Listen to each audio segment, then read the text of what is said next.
Yo abusuafo ene adofonom mema obibia akwaba ede eba too much GHS so Ghana wahala dwumadi na ebre asose enenso muni aba akwesi kapa mede ebeso mo se de dane daye ye no no ewe ye fidikasi so na ene dey de ye sorry ye yante asem dem ene dey ye TV and radio presenter ye nua be ma kwadwo wiafe ano a chese wo eye Neat FM ye kan na chese Neat FM ye omo she despite media group no as sorry mse mutie Professor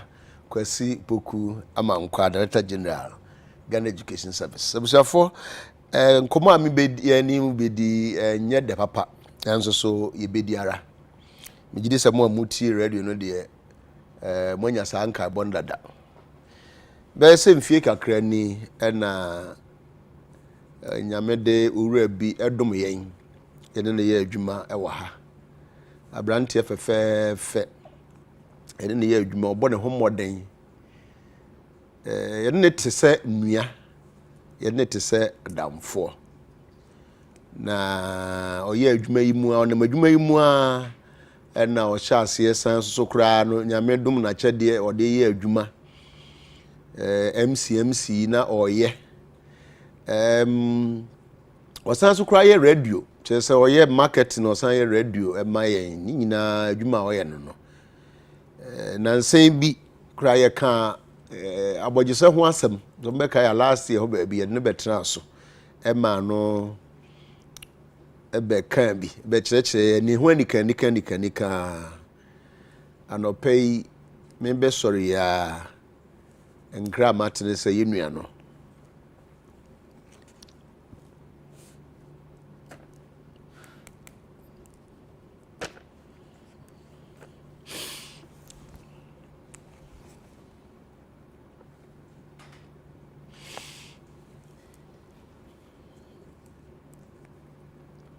enti no nkra ya tene se yenua kwadwo wiafe a ye ne ye adwuma ewo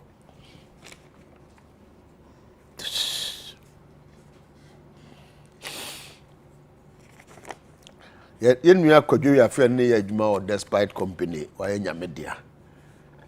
yenua kwadwo wiafe mfoni na da TV no so no nyame mfa de kra nsie na onchichire ye nyina so every ti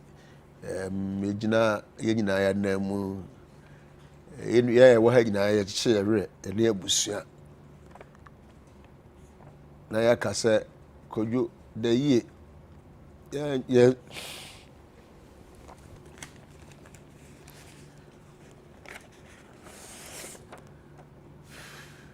yesusu anwene da se ye be sori ate bibi sei na nso so aba na santi damase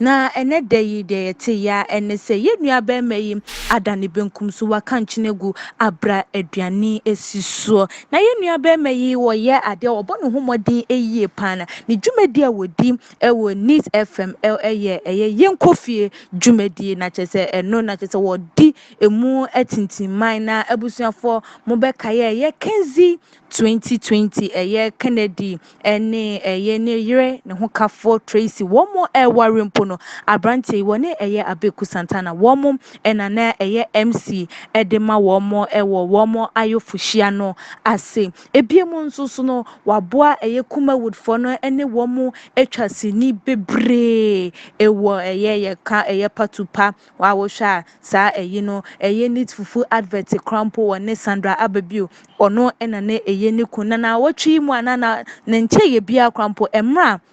day trust ho ensensem ebebeto abontin yi time a councillor Lutrot one free love omkoko piemu ewo Neat FM councillor de say free love say ya shawo abrabo na wo mobo ne de ekeka ho ni nyina sabrante yi na the host of that program wono krampo no fed up and as a pissed off with how na councillor Lutrot wo ye ne nyoma na chese wo hu ono kwa like ebeka ne say wo boy he he got bored about what Councillor Lutrot did. Nanso so no ene day de yekote ya ene se ye nua be meyi adane benkum eso na wo kokowu ye ewo nyaho clinic nyaho clinic eho na ye nua be meyi de ye ne nkradie no ekokosi ye ni dwumadi a wo bedi ye ewo asase yisu no wo de ekokosi ye no amache se Ghana fo bebre na evre ahoye papa because na wo chese afiwe akwakoye ohawo ni amane afe de ama eye enkrofo bebre ye hwe enkrofo bebre na ewu ewa afi emu Bishop Benanya kuwo yi krampo no enkonkoda ye na aprakude de bebo so asisi ansusu no eye yenua bema eye Kwadwo Biafe TV and radio presenter ewo eye Neat FM our hosti eye yenkofie dwumedie no ene de wono soso atoa nananom ewo ensiade yenim se wo watwede wo he baako emfo na so hawa nipa no obefa so akono eno ene kire eyawa ebe komuo na no na amatwe Ghana fo bebre adwen edi esi eso se we ama eye enkomsha eye Reverend Owusu Bempa and the nation prophet emrebi atwamo na woka say eye despite good phone call for no omo ebetimi ehihia like wuwo ebeba eye womo eso no atwe womo adwen ede asisu say na chese bibi eye ade bia ekoso ewo ehonum enti na wo say womo ema womo ani eda ho entiabusiafo ene den susu munua ba se minimu edi ehia na se minimu esan etwetwe enkoma na eye yenua bema eye Kwadwo Biafe ano eye TV and radio presenter ede ema eye yenkofie dwumedi ewo Neat FM no ninti enenen soso masa atemeni a akwakoye areho kase ede amawiase afana nyina Ghana for ne ntitu eye Kumawood na Despite Group of Company Limited no eho yede ne mfonyi ene eye videos bia na chese wo mu ebebeto eye edwa ama mo soso mahuni a ekoso na mo soso bia na wonnim nipa na won soso watimi ehu nipa no ne be na makonya yi soso ede eye hyeden ene yakom ama abusuafo eyire ene emma waja wo mu ewo akire se ye mamu nyina hyeden ye mamu yakom nyankopon won chichire mure na won ma eye ni su a esu na ye den abrachiche wo ewo nipa eho no omboa mu na muntimi enye den enkura mugidie mu enkonkosi eweye aha ene brebe ma ye kwan ama ye di dwumedie no esie dasane ye besane hia wo adwenkyire bi wo nkranhye simbi ubetimi ede atutuma gh comment section ede ama ye bie mu nsusu no wetimi wa follow yen ewe ye Instagram page @atuma_gh_ na adwenkyire no emrepem no mekenkan ede ama me amedi dwumedie ho chia me medin ene ekia sikapa dasane ye besane hia makramo. Alright, DJ Della. Alright, DJ Della. Alright, DJ Della. Alright, DJ Della. Alright, DJ Della. Alright, DJ Della. Alright, DJ Della. Alright, DJ Della. Alright, DJ Della. Alright, DJ Della. Alright, DJ Della. Alright, DJ Della.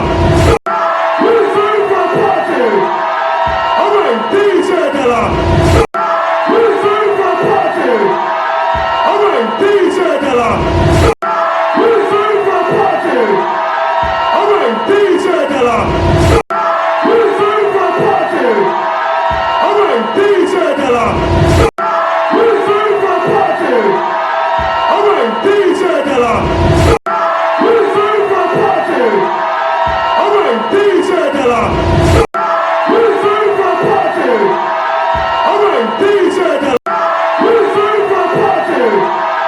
Alright, DJ Della.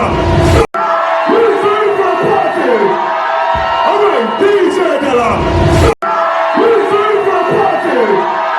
Alright, DJ Della. The major prophet kum chacha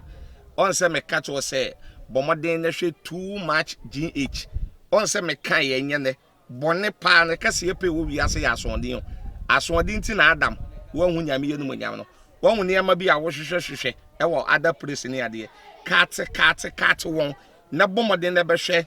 too much gh bɛhwɛ na subscribe bɔmɔden o bɛhwɛ pɛ na wayɛ subscribe o subscribe subscribe na subscribe na o subscribe a na wobɛnya nneɛma pɛ a wopɛ nneɛma papa a wopɛ ahwɛ nyame hyira wo na